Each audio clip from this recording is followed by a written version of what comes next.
Hello everyone, my name is Emily from Couch English. I will have a pleasure today to run a webinar dedicated to English applied during English trainings.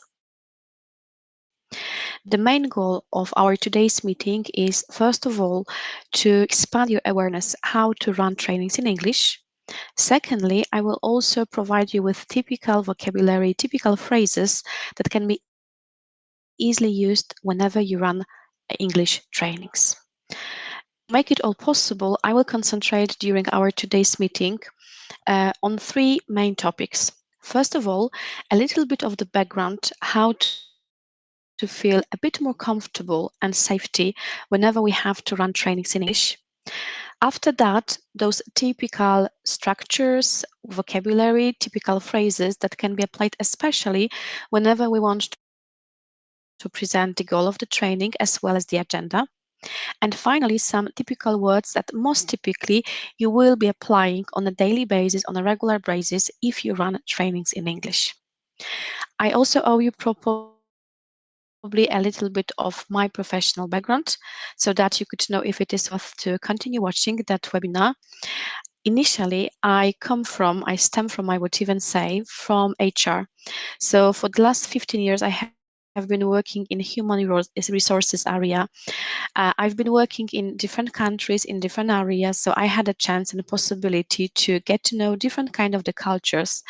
And by that, I'm always saying that I received a lot of humbleness in terms of my understanding how different people, how different cultures they communicate.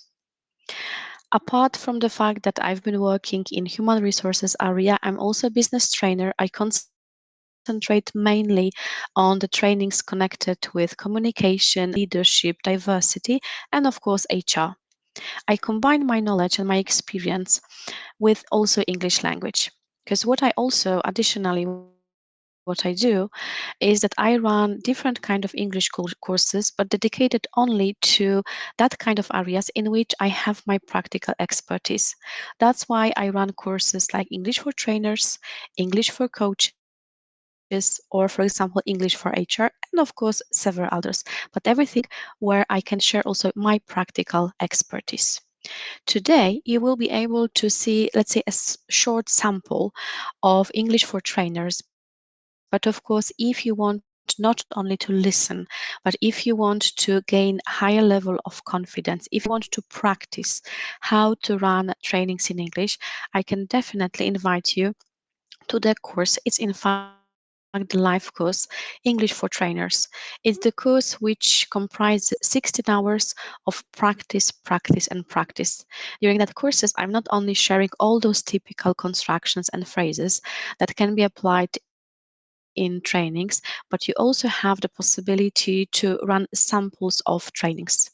What you can do during that course is to bring to the meetings, for example, some integration meetings, some icebreakers, probably some energizers. You can bring some topics connected with running discussion that normally you also do it in your language, and you can just translate it into English and bring it and practice, of course.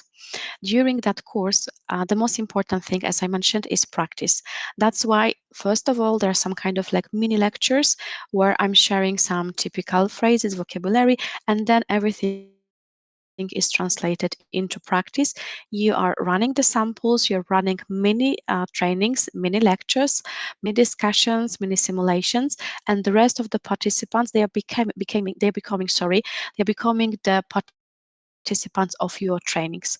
So everything, I would say, in comfy and safe environment where you can practice your English language. That was something what I wanted to mention from the background, from some organizational or technical aspects. And I believe that right now I will move to the most important part of our today meeting. If it is about running trainings in English, I'm pretty aware that if we're not natives, it can be at the very beginning a bit overwhelming. We can feel stressed and uncomfortable because we may have that kind of conviction or that kind of imagination that to run the training in English language, if we are not natives, we should be perfect. We should be like really, really advanced. We should be probably the professors after graduation of English philology, and then maybe we can run trainings. I would say it's not true. There are several reasons why I believe that even if our level of English is not very sophisticated, it's not highly, highly advanced, still it is sufficient or it is even effective to run trainings in English. Luckily, it's connected with the latest trend, which is definitely visible from the market point of view, from the business standpoint. We can observe a lot of concentration dedicated to inclusion and diversity management. We can see that a lot of organizations, they finally understand how important it is to make sure that people feel in organizations safe, that they can trust each other, they can be themselves, and they have all the tools delivered by the organization to be able to express themselves, to be able to speak up. It's not only about creating that kind of the environment in which we're going to understand different kind of cultures, in which we're going to be able to communicate despite the fact that we come from different generations. One of the essential aspects connected with inclusion, with making sure that we can feel credible, we can feel safe in the organization during some business meetings, that's the matter of the language. Because I'm sure that either it happened to you or you had about that kind of the situations that there was some business meeting. And during that business meeting, you could meet either some natives and also the ones for whom English was the second language. And probably if natives, they were speaking naturally. They were using a bit more complicated language. They were maybe applying some kind of the slang. They were applying also some idioms. It could have been a bit difficult for non-natives to understand and then also to take the voice. That's why a lot of companies, they are creating right now that kind of the trend, maybe I should say, or that kind of like natural procedure and natural in the companies, which is called poor language culture. What does it mean? It means that we are aware, first of all, that in companies, in teams, in the collaboration between different kind of the business partners, there will be people who are natives and of course non-natives.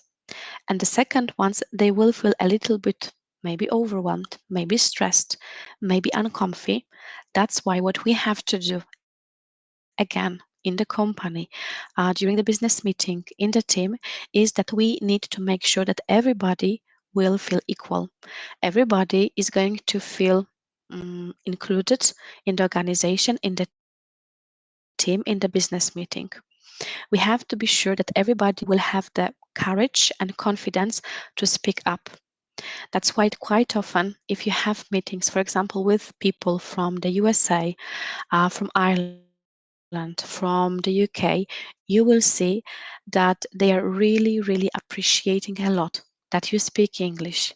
They will recognize you for your language, even though you think, oh, I'm pretty bad if it is about English. You will see that they will be encouraging you, that they will be appreciating you because they really do it. They really appreciate.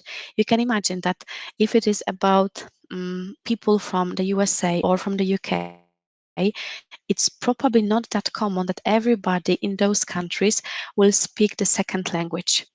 So usually non-natives, they have a little bit, I would even say maybe better situation because they speak their mother tongue and also additionally they speak English. So that's something that natives, they really, really appreciate. And that culture of poor language means that what is really important during the training, during some business presentation is that we simply have to understand each other, which means that we all have right to ask, can you explain what you mean? Can you clarify? Can you repeat it? Because I'm not sure if I got the point. There is nothing wrong if we ask other people for some clarification or explanation. In our mother tongue, it's the same. We may not understand each other, so we have that rights just to ask, and others, they will be able to explain they are very easily explaining, clarifying, because we have to see that we're on the same page and we can understand each other. There is also one more thing, very important in my opinion, if it is about running trainings for the international audience. Probably it can happen that I will come from one country and I will be running the meeting, I will be running the presentation or the training for the team from the USA. Of course, it can happen. But at the same time, it's pretty popular that we work and we organize and run trainings for international audience. So there will be people from different backgrounds, there will be people from different cultures and countries. And let's remember also about that. We are not the only ones who are non-natives during the meeting, during the training. I know that it can be a little bit tricky what I'm saying right now, but because of that, probably we can feel a little bit better. I'm not the only one who is not native. There are also the others for whom English is the second language, so most probably they also don't feel so confident, and they need us to create that feeling of comfort, of safety. So even if it happens that we will make some kind of a mistake, some language mistake, some grammar mistake, I promise you that nobody will be just ticking you and judging you, because that's not the point of the training. During the training, people want to expand their knowledge, their abilities, their skills. They are not there to evaluate you.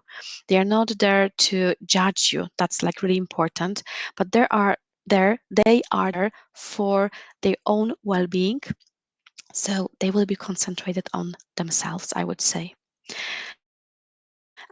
If we have that kind of the approach, that people didn't come to that trainings to judge you, if we have that kind of the approach that probably they also don't feel comfy and they need a little bit of the courage, I think that it can make us feel a little bit better. The other thing is also connected with the concentration, I would say. Usually during the trainings, we work pretty practically, which means that probably you incorporate some simulations, some discussions, different kind of the exercises. And during all these activities, people will have to incorporate some new techniques, some new tools, some methods that they acquired during your trainings, and they are practicing them during the training. And again, it means that you can be a little bit anxious and you can be a little bit worried about your level of English, but they might have a bit of the imposter syndrome, and they can think, oh, first of all, I'm not native, so my English is not the best one. Secondly, the trainer wants me to show the expansion, the development of my skills during the training. So that's about two reasons why the imposter syndrome can appear. So again, I think what I'm saying right now, it's a bit tricky because it shows that we're in a little bit better situation. But whenever we want to overcome our limits, whenever we want just to start really running trainings in English, it is really important to understand that we're not the only ones who do not feel safe or comfy, especially at the beginning of the training. So I think that we have to include that information if we want to work on our confidence. There is one more thing which is significant from the point of view of running trainings in English, and that's about the language mediation. I would say, although it's probably like quite personal opinion of mine, I would say that if we do not follow all the academic grammar rules, so let's say that during the training, during the webinar, I will not follow the rules of conditionals, of the tenses, and I will mix, for example, present simple and continuous, or I will be not incorporating past perfect continuous. I'm sure that nothing bad will happen. The trainees, they will survive it and they will manage, even if that kind of mistakes with the tenses, for example, conditionals, models, they will happen.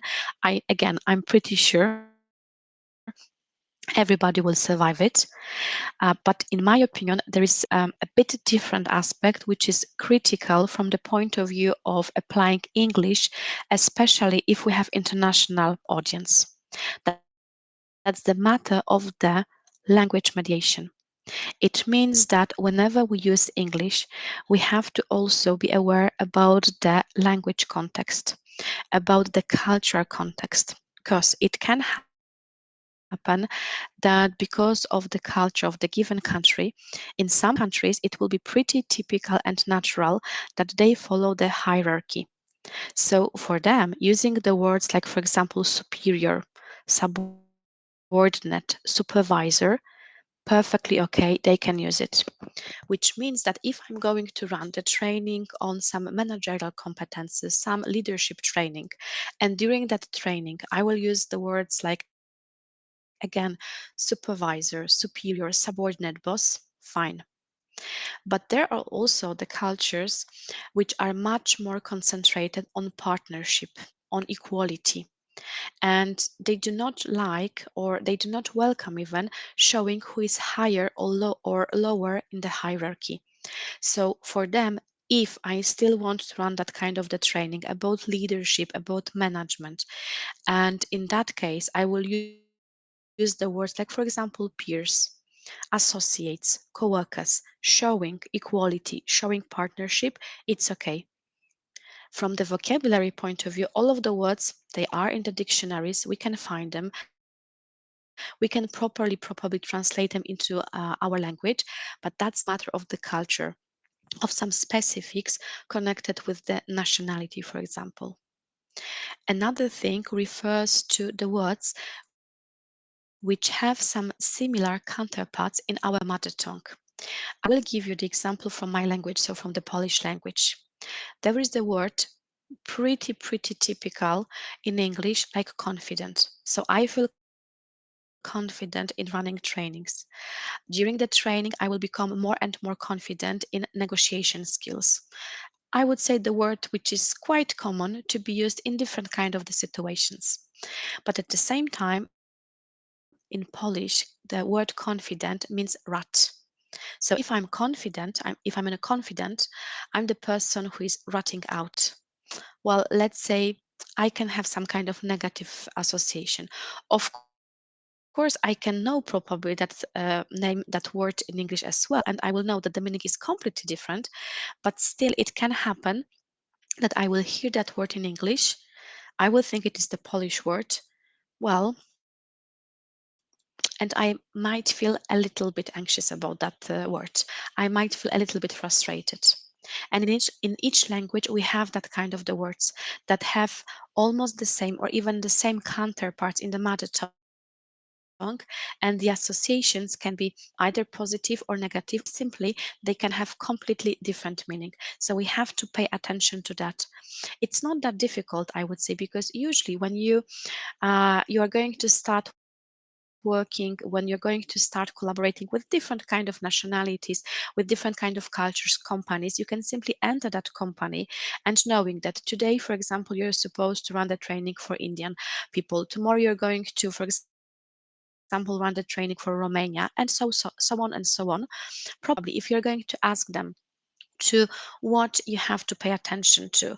If you're going to ask them, are there any specifics, if it is about the culture, if it is about the language, are there any words which, for example, can be confusing for that particular country, it will be much easier for you to feel again confident.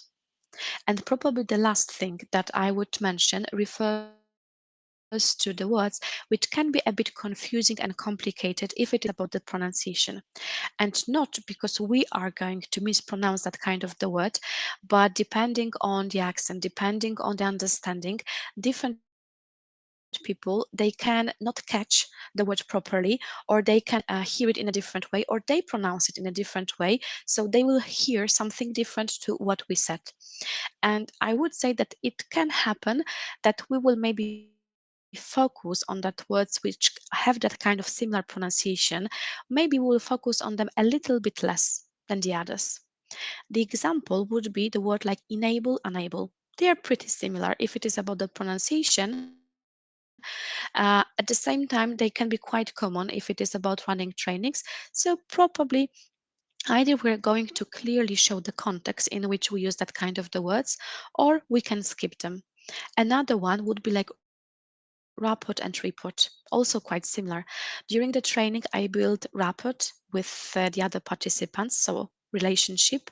And at the same time, after the training, I have to prepare the report for the organization for whom I was running the training. So let's say the pronunciation can be a little bit confusing. And that's something from the point of view of preparation, from the point of view of running the trainings, and also from the standpoint of feeling a bit better, a bit more confident and safe when we are the ones who are supposed to run trainings in English. I mentioned at the very beginning of today's webinar that I will incorporate during today's meeting also typical sentences and constructions, especially the ones which refer to presentation of the agenda and presentation of the goal. And again, combining a bit those typical phrases, constructions, and words with building our confidence, I would say that in terms of trainings, it can be definitely quite comfy for us if we're going to learn, like almost by heart, I would say, all those typical sentences and phrases if it is about self presentation, if it is about agenda, if it is about collecting the expectations. So, usually, something what we do at the very beginning of the training, it will increase our confidence because we will probably practice. I believe that all of you have some methods of practicing or of feeling more confident.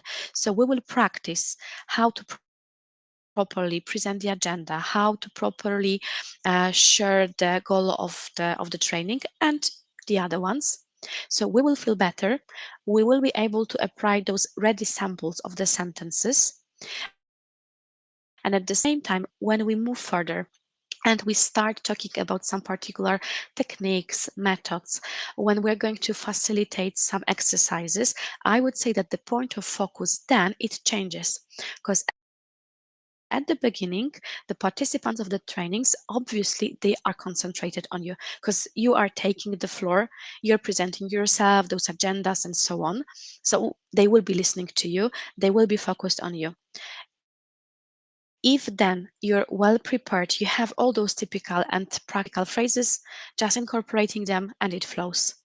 And then the participants, they just simply sweep the gears. So they concentrate on themselves, on practicing, on sharing their opinions, or on exchanging some kind of experiences, which means that that part connected with moderation, facilitation, asking the questions, debriefing some exercises, it doesn't have to be so advanced, I would say, or maybe so perfect even, because the concentration is really in a little bit different place. That's why, again, if it is about the agenda, if it is about the first parts of the trainings, okay, let's be prepared, then we can flow and be a little bit more spontaneous. Goal of the training. How to present it. We can simply start from the most typical sentence probably ever. I can just say the main goal of the training is to expand your feedback skills. Nothing more. Just the beginning of the sentence, exactly the same during, let's say, each of the workshop, each of the training. The main goal of the training is to. I can, of course, change it a little bit because I can say the main goal of the training refers to, relates to, almost the same. It's just that I'm changing that simple word like is, like probably give, like get for the beginning of the training. Then I can forget about being so sophisticated and advanced. So the main goal of the training is to, refers to, relates to. I can say it in exactly the same way, just changing a little bit the beginning of the sentence. The training is aimed at mastering your negotiation skills. What you can expect is embracing typical communication methods and translating them into your daily routine. I can also talk a little bit more about not only the goal, but about the results, about the outcomes, and almost again the same sentence. The outcome you can expect after the training relates to. During the training, we are to concentrate on something. So all of those sentences that you can see them here, they are just designed to designed for the purpose of presenting the goal of the training or the expected results. The words like relate, refer to, embrace, very typical one whenever we want to present something. Which means that not only when I'm going to talk about the goal, not only when I'm going to talk about the agenda of the meeting, but whenever I want to introduce something, to share some practical example, to talk and discuss some kind of a case study, or simply to refer to something, relate, refer, embrace, I can use it.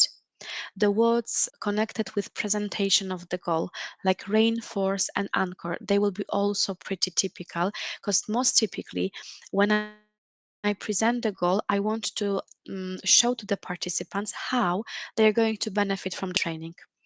And usually, they are going to benefit by developing. So I can tell the participants that after the training, they will be able to reinforce their confidence in becoming managers, in becoming leaders. I can tell to the participants that they will acquire some typical techniques connected with providing feedback. Or if I want to show them that after the training they will feel much more confident in something, I can tell them that they will anchor their confidence in being leaders. So anchor, it will be like really well grounded. There are different kind of words which will be quite typical during the whole training. So you can see here the list. Acquire, gain. So what kind of competences did you acquire, did you gain during the training?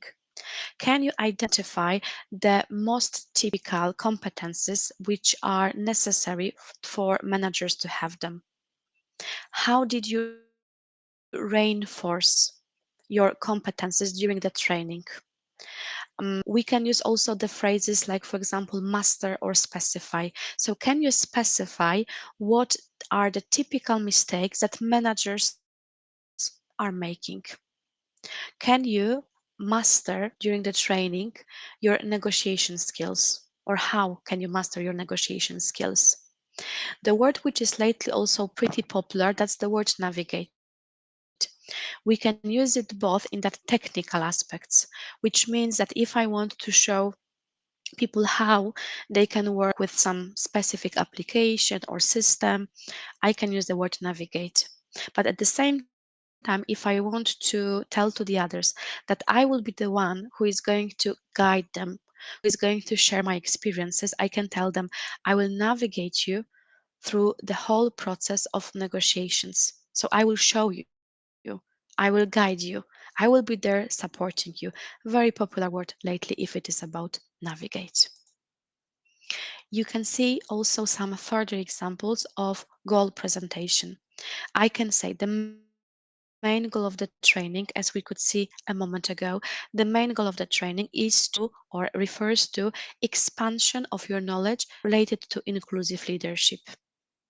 To attain higher scores in sales, during the training, you will be able to identify key success factors leading to boosted revenue. Usually, if I'm preparing myself for any kind of the training, I have it prepared. I can even say that to some extent I learned it by heart because I want to be sure that at the very beginning I will use not the same words. It won't be all the time about is. I will incorporate something a bit different to make it a little bit more attractive, I would say. So usually if it is about the goal, we can think about those samples of the words and imagine how we can present them if it is about the goal. So that's just the matter of practicing with different kind of the words. Then we can probably refer to the agenda. And here again, I will repeat myself that if you know how to start, how to display the agenda, there is nothing sophisticated and nothing difficult in that. We can simply say, let me present the agenda. I will say in American schedule, I should say schedule if it is about British, but I have to say that I prefer the American version. So let me present the agenda, schedule in that American version, plan for the following 2 days. I can say I would like to share a brief breakdown of today's training. All the same, it's just that I'm going to changing a little bit the construction and the sentence. If I want to talk about different parts, different sections of the training, I can say the training will comprise 3 sections, and then probably I will present them as well. In terms of agenda, I would say that what can be a little bit, let's say, difficult is the fact that we can repeat some certain words. Because let's imagine that I have 5 parts, 5 sections of my training.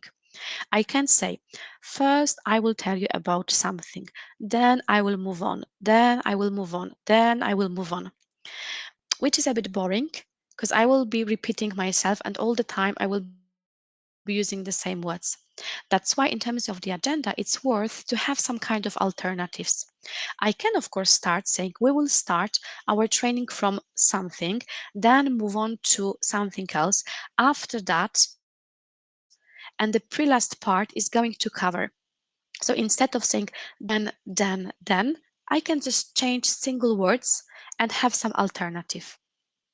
The same if you want to talk about any kind of the topic in which you know that you have some kind of the language habits.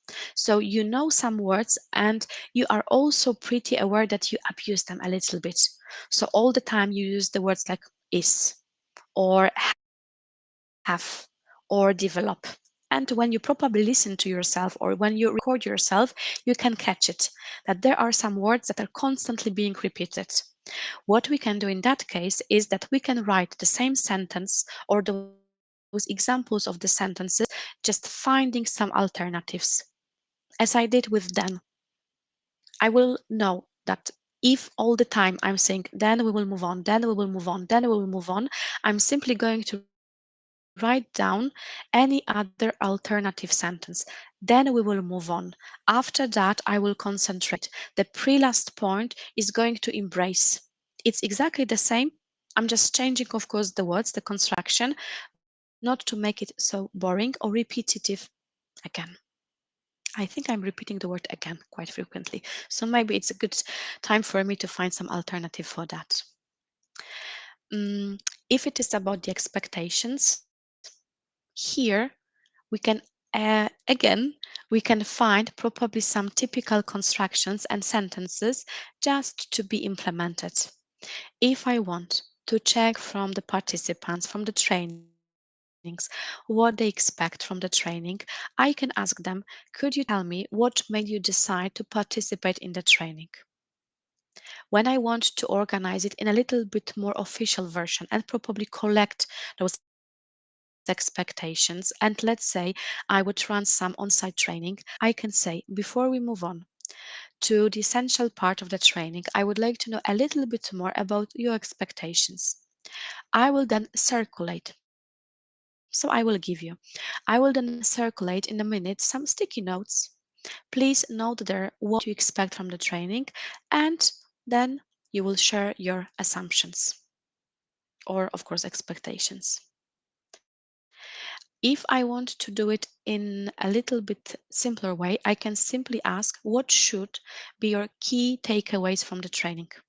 Instead of saying benefits, how should you benefit from the training? What do you expect? What should be the results of the trainings? What should be your key takeaways from the training? That's the same question. It's just that one word makes a bit of the difference. And finally, I will move to the part which is connected with typical words, phrases used during the moderation, when we ask questions, when we want to debrief some particular aspect of the training.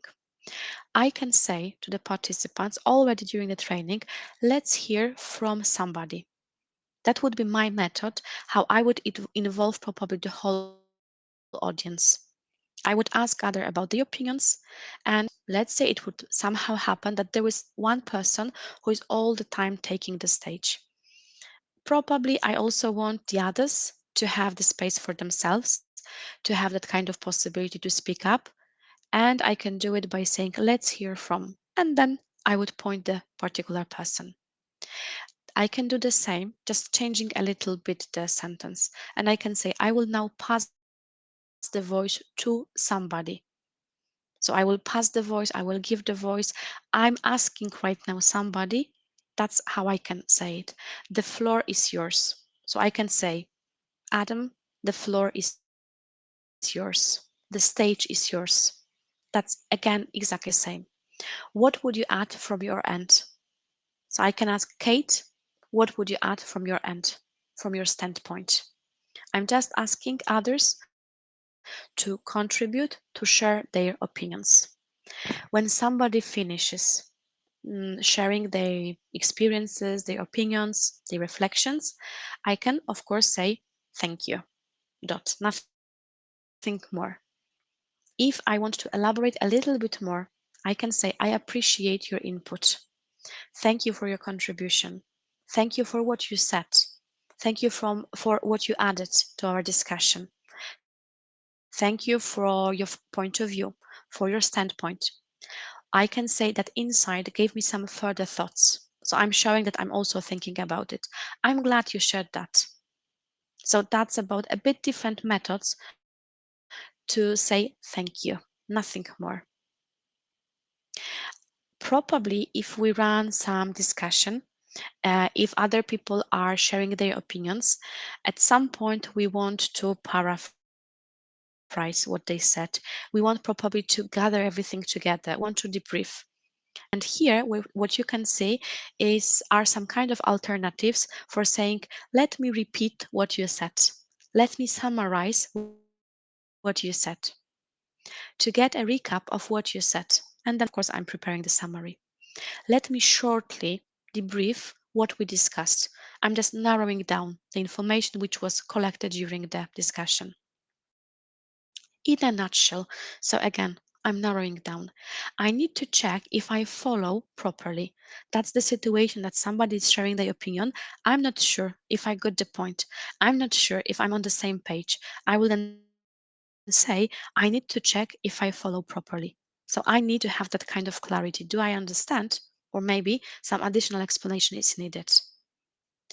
If you run trainings, I'm again pretty sure that probably it happens that there will be the people who are a little bit more expressive. They will talk a lot. There will be some kind of digressions. And sometimes we have to come back to the main topic because still we have our goals. We have to follow the agenda. So from time to time, probably it will be possible that we're changing the topic a little bit. We're sharing some additional stories, but at the same time, well, we have to follow the framework. In that case, we can say, let's not get off topic. So somebody's sharing their stories. There are some kind of digressions, another digressions, and we just want to bring people back together. Let's not get off topic. Coming back to the main point, that's a very simple one. We're going to shift gears here. So we're just changing the direction. I believe we can park that topic for later. And then again, we're just coming to the main topic. That's about not only debriefing, not only recapping, but also about talking about that's also about topic itself. And few words. We have words like associate, for example, and resonate. Associate, very typical, especially if we work with the metaphor or if we work with some photos, some kind of the pictures. I would run the training on customer service. And let's say that I know that during this training, I need to refer to the values of the company. For that purpose, I will use some pictures, some kind of the cards. And I will ask people, with what values do you associate that photo? So people have some photos, some kind of the pictures, and they will just choose the value which is probably represented by some picture. I can say what associations spring to your mind, come to your mind. So the word associate is about some kind of reflections, something that brings us to some comparison even. The same if it is about the word resonate, very, very popular one. We can use it when we talk about emotions, when we feel some, let's say, like pleasant, unpleasant, probably reactions. I can say, how does it resonate with you? Because I placed there's some maybe quote, some kind of statement, some kind of controversial maybe opinion, and I will ask people, so how does it resonate with you? resonate with you. Or I'm observing the reaction and I will say, as I can see, that statement resonates with you. So it's about some kind of reaction if it is about that particular word. Breach and apply. I can say, after the training, you will be able to use something. Or during the training, we are going to use different kind of techniques and methods. Very popular word. Use, and use. I think that it will be one of the words that will be pretty typical for the purpose of trainings. If I want just to have some alternative, let it be apply. After the training, you will be able to use. After the training, you will be able to apply. Here we have some examples of sentences. In what situations do you apply or can you apply that model? Another word, lately very popular, bridge. We don't want to separate people. We want to build bridges. And let's say I would participate in some training for leaders. And during that training, I want to understand a bit better my employees, but also I want to understand the business needs. I can then say, as a leader, how do you bridge business goals with employees' needs? So, how do you connect? How do you link? The word bridge, very, very popular. Or how can we bridge those two perspectives? So, how can we find some kind of common point, common ground? Experience or join. I think I will start from join because it is somehow overlapping and it is a bit correlated with the word bridge. It is, or I maybe even should rather say it was. It was not a long time ago quite popular to use the word divide. I will divide you, and then we can talk about the groups, about the rooms. I will divide you. I will divide you. So I will separate you. I would even say that some time ago it was pretty typical common word. There wasn't anything negative in that word. I will divide you into the rooms. I will divide you into the groups. Okay, typical sentence. Still, of course, I can say it. Still, of course, I can use it, but it doesn't bring people together. So instead of divide, I can change it into join. I will join you in the rooms. You will join the rooms randomly. I will assign each of you to different groups. So instead of divide, probably I can apply some different kind of the word. Or experience. That's the word that usually is associated with our expertise, with our seniority, with our tenure. So I have 15 years of experience in something. But at the same time, that word can be applied in different kind of the meanings. You will experience, like you will feel various techniques for providing feedback, or you will work with them in practice. What emotions are you experiencing? So what emotions are you feeling? So the word experience, also very popular if we want to talk about practical reactions to something. And I believe two more, a bit confusing ones as well. Remember, recall, and remind. Do you remember how to navigate it? If I want to use the word remember, it just refers to some regular ground. Do you generally remember? Do you know it? Do you know how to use something? So do you remember how to navigate that application? But if I want to ask about some past experiences, about some kind of memories, if I want people to bring to their mind some kind of associations, some kind of the conclusions, something from their background, I can ask, can you recall? So can you bring to your mind any similar experiences? Apart from that, there will be the word remind. At the very beginning of the training, usually we agree with the participants on the contract. And then I can say, is that a good moment to remind, so to bring back, to put that effort to bring back to our memories the contract? Is it a good moment to remind our rules? The words which are a bit similar, but of course the meaning will be completely different. And finally, we have judge, assess, and evaluate. I think that all of them somehow they will appear during the training. judge will have rather negative meaning. Because what we want to do is to skip, mitigate, minimize judgment. If there will be judgment during the training, I can't believe that people will be open or they will know that they can trust one another. So, especially when we agree on the contract, we can say no judgment. We can share, of course, our observations, but if it is about your personal subjective opinions, they shouldn't appear during the training. So, no judgment. But at the same time, assess and evaluate. Why not? It's about scoring. I would organize, let's say, the training about communication. And at the very beginning of the training, I can ask the participants to assess their communication skills. So check what is the initial level, in your opinion, of course, if it is about your communication skills.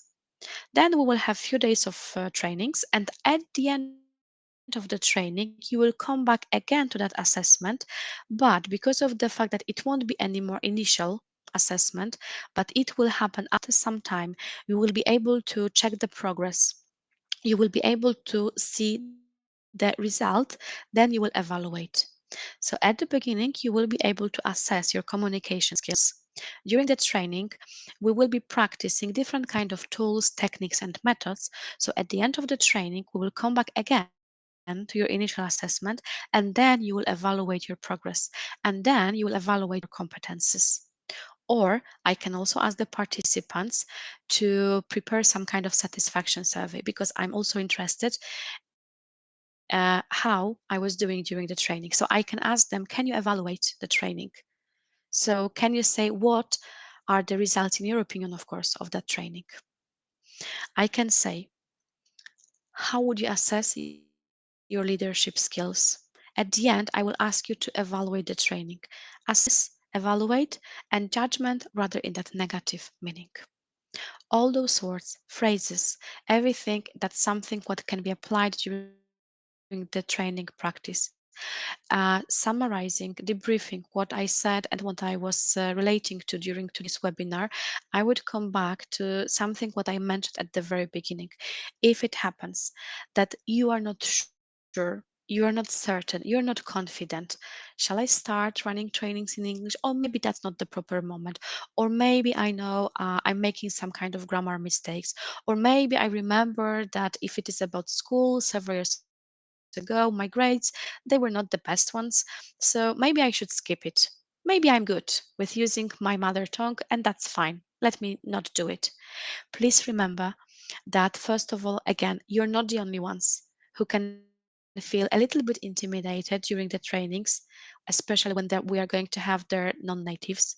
Even if you are going to have their natives, they will be supportive. Please believe me, because they are. You just have to check it. You have to experience that. You just have to see the reactions of other people. I would say that we, as the society, as people, we are good. We are supportive. We're appreciating. So overcoming our imposter syndrome, it is something what I really believe in.